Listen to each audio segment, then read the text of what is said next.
안녕하세요. 역사하는 메시지의 이경주 목사입니다. 오늘은 역사하는 대속의 메시지 3탄을 말씀드리도록 하겠습니다. 여러분이 이 영상을 끝까지 보시면 성경을 보는 눈이 지금보다 향상이 될 것입니다. 하지만 이 영상을 끝까지 보지 않게 되면 계속해서 성경을 볼 때마다 헷갈리고 성경은 수수께끼 같은 책이 될 것입니다. 끝까지 시청해 주시기 부탁드립니다. 여러분의 소중한 시간을 아끼기 위해서 군더더기는 최대한 빼려고 노력했습니다. 끝까지 보셔서 성경을 보는 눈이 활짝 열리기를 예수님의 이름으로 축복합니다. 역사하는 대속의 메시지 2탄에서 예수님의 보혈은 죄를 향한 하나님의 공의로운 진노를 피할 유일한 길이라는 것을 말씀드렸습니다. 오늘은 예수님의 보혈이 우리에게 주신 많은 것들 중에 한 가지를 더 말씀드리려고 합니다. 오늘 말씀드리는 핵심은 예수님이 보혈을 통해서 하나님과 우리 믿는 하나님의 백성들 사이에 새로운 언약이 시작되었다는 것입니다. 우리는 성경을 구약과 신약으로 되어 있다고 알고 있습니다. 그런데 실제로는 그 옛 언약과 새 언약이 무엇이 다른지, 그것이 우리와 무슨 상관이 있는지도 잘 모르고 있을 경우가 많습니다. 그냥 단순하게 예수님 오시기 전은 구약,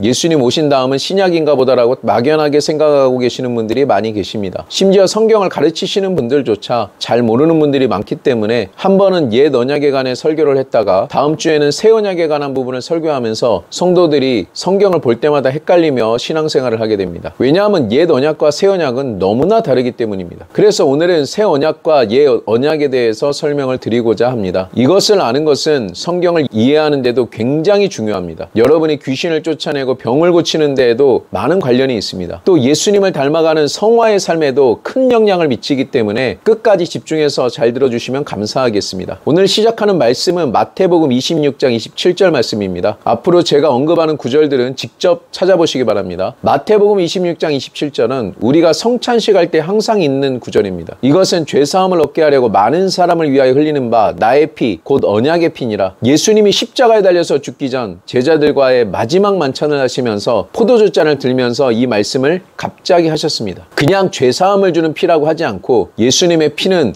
언약의 피라고 말씀을 하신 것입니다.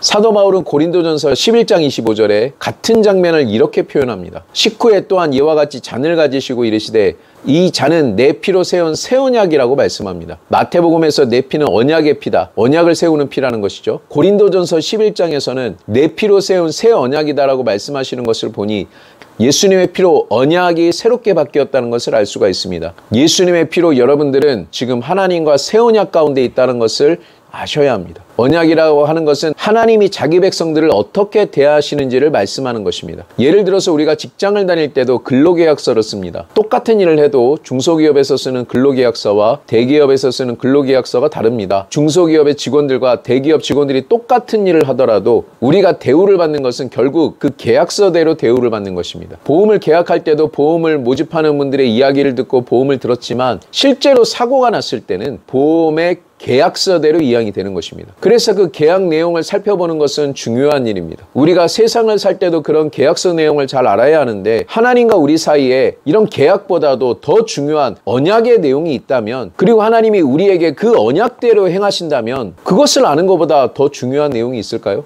그런데 우리는 그 차이를 잘 모른다는 것입니다. 하나님과 여러분 사이에서 언약이 있다면 우리는 그 언약 내용을 잘 알아야 합니다. 하나님은 그 언약의 내용대로 이행할 것이기 때문입니다. 나중에 잘 몰랐다라는 말은 소용이 없습니다. 그래서 우리는 그런 내용을 계시해주는 하나님의 말씀 성경이 너무나 소중한 것입니다. 특히나 바울의 서신서들은 우리 믿는 자들에게 주시는 하나님의 특권들이 기록되어 있습니다. 그래서 우리에게 해당되는 내용들을 읽고 알고 기억하고 살아가야 하는 것입니다. 그래야 이 조항들과 다른 것들이 나타날 때 우리는 하나님께 기도로서 나아가서 바로 잡아달라고 기도할 수 있는 것이죠. 그럼 옛 언약과 새 언약에 대해서 시작하도록 하겠습니다. 이 새 언약이라는 말은 갑자기 나온 말이 아닙니다. 구약에서 옛 언약에서 이미 약속하고 있는 것이었습니다. 예레미야 31장 31절을 보면 보라 날이 이르리니 내가 이스라엘 집과 유다 집에 새 언약을 맺으리라. 이 언약은 내가 그들의 조상들의 손을 잡고 애굽 땅에서 인도하여 내던 날에 맺은 것과 같지 아니할 것은 내가 그들의 남편이 되었어도 그들이 내 언약을 깨트렸습니다. 여호와의 말씀이니라. 그러나 그날 후에 내가 이스라엘 집과 맺을 언약은 이러하니 곧 내가 나의 법을 그들 속에 두며 그들의 마음에 기록하여 나는 그들의 하나님이 되고 그들은 내 백성이 될 것이라. 여호와의 말씀이니라. 그들이 다시는 각각 이웃과 형제를 가리켜 이르기를 여호와를 알라 하지 아니하리니 이는 작은 자로부터 큰 자까지 다 나를 알고 있기 때문이라. 내가 그들의 악행을 사하고 다시는 그 죄를 기억하지 아니하리라. 여호와의 말씀이니라. 예레미야 선지자는 어떤 날이 이르면 하나님이 자기 백성들과 새 언약을 맺을 것이라고 예언하였습니다. 그리고 앞으로 맺을 이 새 언약은 신의 산에서 맺은 옛 언약과는 다르다고 말씀합니다. 십계명은 돌에 새겨졌는데 새 언약은 하나님의 법을 돌에 새기는 것이 아니라 백성들의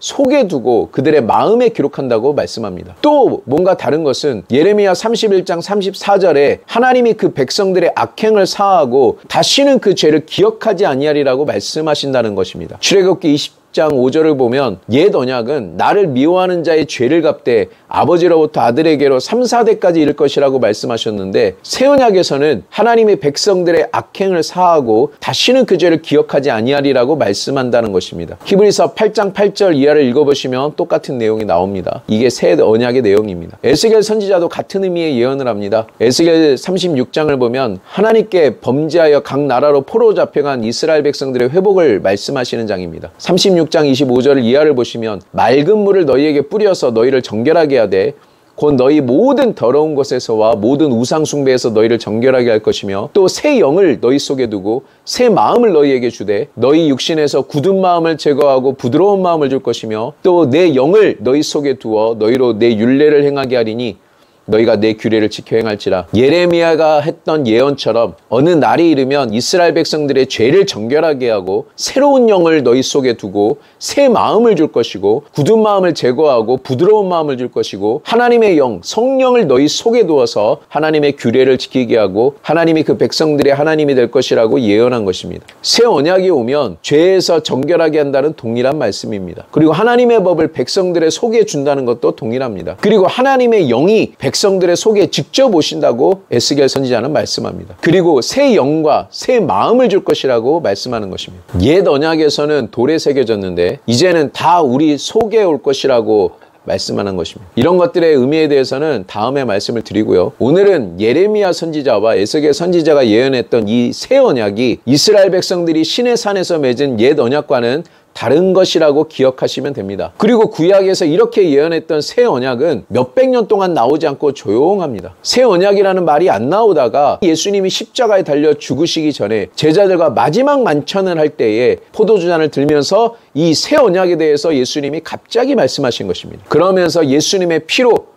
예레미야와 에스겔 선지자가 예언했던 그 새 언약이 맺어진다고 말씀하는 것입니다. 그래서 자기의 피는 언약의 피라고 말씀하셨습니다. 성경에서 말하는 언약은 아까 말씀드렸던 비즈니스를 하면서 맺는 계약서나 또는 근로계약서 같은 계약이 아닙니다. 피로 맺어지는 것이 언약입니다. 파기하였을 때는 죽음도 각오하는 것이 언약입니다. 그래서 피로 맺어지는 것입니다. 지금 예수님의 피로 인해서 하나님과 백성들 사이에서 새 언약이 맺어지는데 모세를 통한 옛 언약도 그냥 맺어진 것이 아니고 피로 맺어졌습니다. 출애굽기 19장을 보면 이스라엘 백성들이 애굽을 탈출해서 시내산에 도착했습니다. 그것은 빽빽한 구름과 번개와 우레가 있고 나팔 소리가 크게 들리는 장소였습니다. 정신이 나가버릴 정도로 무서운 분위기에서 하나님의 임재가 너무나도 명백한 곳이었습니다. 6월절이 지나서 50일째 되는 오순절날 시내산에서 하나님은 십계명을 포함한 율법의 언약을 맺게 됩니다. 이 언약의 내용은 출애굽기 23장까지 쭉 이어집니다. 그리고 이 언약에 대한 내용을 낭독한 후에 출애굽기 24장 4절 이하를 읽어보면 낭독한 모든 말씀을 기록하고 짐승을 잡아 제사를 드리고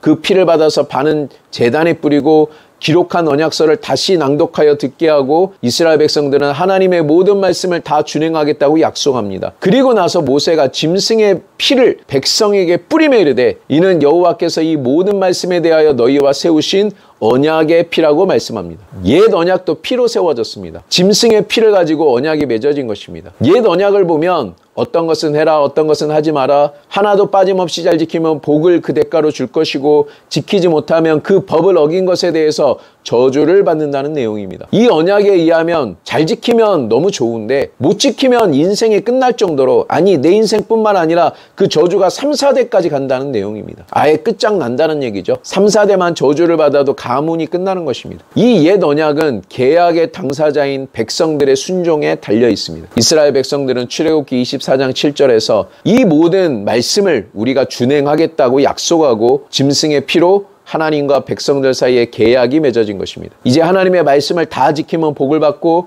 못 지키면 저주를 받는 언약이 맺어졌습니다. 이 언약에 의하면 이스라엘 백성들이 저주를 받는 것은 하나님이 나쁘신 분이라서가 아니라 백성들이 시내산에서 맺은 하나님의 율법의 언약을 어겼기 때문입니다. 여러분, 이 언약이 맺어지고 나서 어떤 일이 일어났는지 한번 살펴보겠습니다. 출애굽기 24장 12절을 보면 짐승의 피로 율법의 계약이 맺어졌습니다. 그리고 하나님이 모세를 부르십니다. 십계명은 돌판에다가 따로 새겨줄 테니 올라오라는 것입니다. 그래서 모세가 구름을 뚫고 시내산 위로 올라가서 40일 동안 하나님 앞에 독대하고 있었습니다. 하나님과 독대하면서 여러 가지 성막과 제사장의 옷, 제사 의식 등 여러 가지의 지시를 받고 십계명의 돌판을 받았습니다.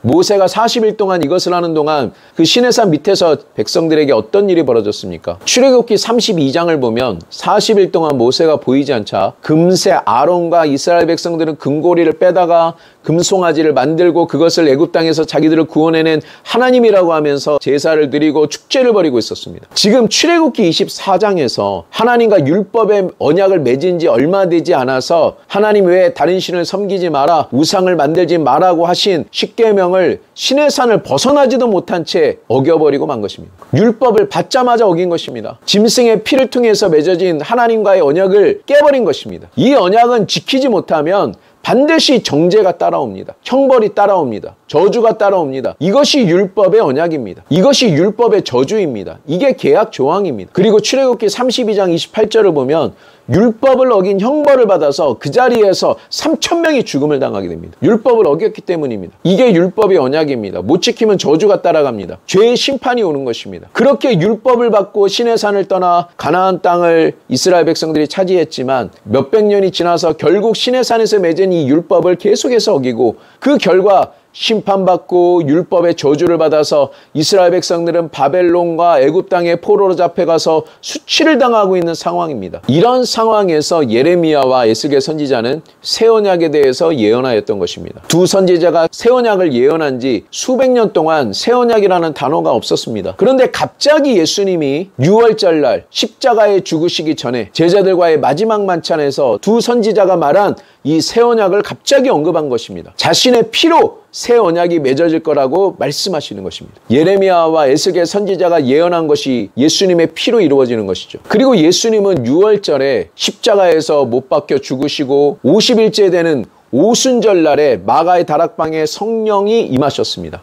여러분이 아셔야 할 것은 출애굽기에서 이스라엘 백성들이 유월절 어린 양의 피로 말미암아 애굽을 탈출해서 시내산에서 율법을 받은 날이 바로 첫 번째 오순절이라는 것입니다. 유대인들은 오순절날이 율법을 받은 날이라고 믿고 있습니다. 그리고 실제로 여러분들이 출애굽기 19장 1절과 출애굽기 19장 9절에서 11절 등을 보면서 유대력을 계산해 보면 그 말이 맞다는 것을 알 수가 있습니다. 첫 번째 오순절날에 율법, 옛 언약을 하나님과 이스라엘 백성들이 짐승의 피로 맺었습니다. 그리고 유월절 어린 양의 실제이신 하나님의 아들 예수 그리스도가 유월절에 십자가에서 보배로운 피를 흘리시고 오순절날이 되었을 때 이번에는 율법이 아닌 성령 하나님이 내려오셨습니다. 그리고 그 성령의 충만함을 받은 베드로의 설교를 듣고 그 자리에서 죄인 3,000명이 구원을 받게 된 것입니다. 출애굽기에서 오순절날 율법을 받았을 때는 3,000명이 죽었고 예수님이 자기 피로 새 언약을 맺는다고 하시면서 오순절날 성령이 오셨을 때는 3,000명이 생명을 얻은 것입니다. 우리 예수님의 피를 통해서 새 언약이 이루어졌습니다.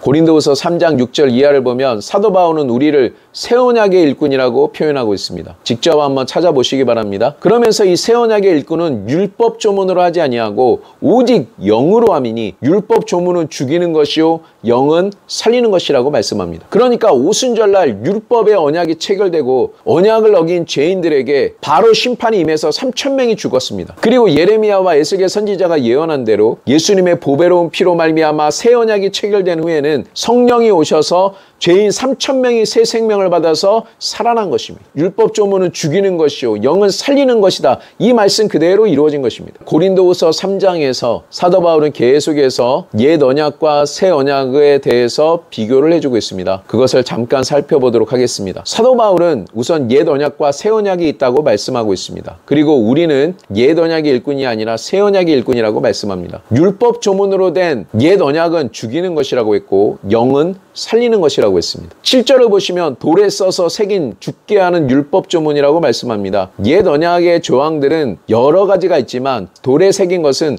십계명밖에 없습니다. 그러니까 이 돌에 새긴 십계명은 죽이는 것이라고 했습니다. 7절에 돌에 써서 새긴 죽게 하는 율법 조문의 직분도 영광이 있어서 이스라엘 자손들은 모세의 얼굴에 없어질 영광에도 그 얼굴을 주목하지 못하였거든 하물며 영의 직분은 더욱 영광이 있지 아니하겠느냐라고 말씀합니다. 옛 언약의 직분도 영광은 있지만 그 영광은 없어져 가는 것이고 새 언약의 직분, 영의 직분 같은 말입니다. 이 직분은 얼마나 더 영광이 있겠느냐고 말씀합니다. 비교법으로 말씀하는 것입니다. 직접 읽어보십시오. 9절을 보면 정죄의 직분도 영광이 있은즉 의의 직분은 영광이 더욱 넘치리라. 그러니까 고린도서 3장 6절 이하에서 나오는 내용을 정리를 해보면 옛 언약과 새 언약이라는 것이 있습니다. 그리고 사도 바울은 우리는 새 언약의 일꾼이라고 말씀합니다. 그리고 율법 조문으로 맺어진 옛 언약은 죽이는 것이고 영은 살리는 것이다. 돌에 써서 새긴 율법 조문, 그러니까 십계명은 죽게 하는 것이고 성령은 살리는 것이다. 돌에 써서 새긴 율법 조문의 직분도 영광은 있는데 의의 직분은 더욱더 영광이 있다. 9절을 보시면 옛 언약의 직분을 정죄의 직분이라고 얘기하고 영어로 보면 정죄를 가져오는 직분이라고 얘기합니다. 그리고 의의 직분을 영어로 하면 의를 가져오는 직분이라고 얘기합니다. 이 의를 가져오는 직분이 더 큰 영광이 있다고 말씀합니다. 11절을 보면 옛 것은 없어져 가는 것이고 새 것은 지속되고 길이 있을 것이라고 말씀합니다. 옛 언약은 율법 조문으로 된 것이고 죽이는 것이고 돌에 써서 새긴 율법 십계명은 죽음을 불러오는 것이고 정죄하는 직분이고 영광은 있지만 새 것에 비해서 비교가 되지 않고 없어져 가는 것이라고 말씀합니다. 반면에 새 언약은 영으로 된 것이고 영은 살리는 것이고 의를 제공하는 의의 직분이고 의를 가져오는 의의 직분이 더 영광된 직분이고 이 직분은 길이 지속되는 것이라고 말씀합니다. 그리고 우리는 새 언약의 직분이라고 말씀합니다. 옛 언약에서는 3,000명이 죽었습니다. 새 언약에서는 3,000명이 살았습니다. 예수님의 피로 우리는 새 언약 가운데 있다는 것을 알아야 합니다. 여러분 오늘은 이 정도만 하겠습니다. 앞으로 새 언약과 옛 언약에 대해서 계속해서 설명을 드리도록 하겠습니다. 오늘 들은 내용들을 직접 성경을 찾아보면서 기초를 삼아 놓으십시오. 앞으로 전달해드리는 성경의 말씀들이 이해가 되기 시작할 것입니다. 여러분들이 이 옛 언약과 새 언약에 대해서 잘 분별하지 못하면 정말 죽을 때까지 성경은 보면 볼수록 헷갈리고 오리무중인 책으로 남게 될 것입니다. 이 옛 언약과 새 언약에 대해서 잘 알게 되면 우리 예수님이 얼마나 멋진 분이신지 여러분 알게 될 것입니다.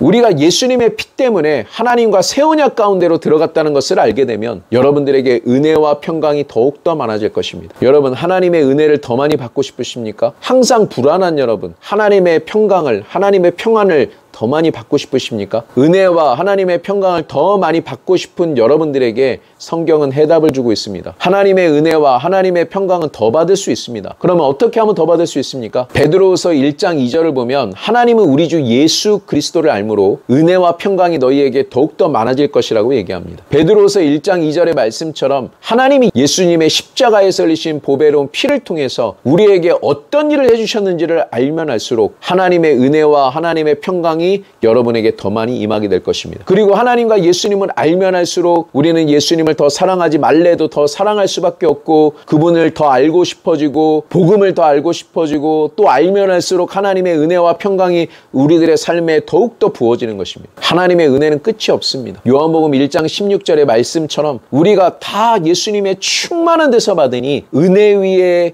은혜라고 말씀합니다. 은혜 위에 또 다른 은혜를 또 받게 되는 것입니다. 옛 언약과 새 언약의 내용이 너무 방대해서 조금씩 전달해 드리겠습니다. 구독, 좋아요, 댓글, 알람 설정해 놓으셔서 업로드되는 영상들을 빠지지 말고 시청해 주시면 많은 유익이 있을 것입니다. 시청해 주셔서 감사합니다.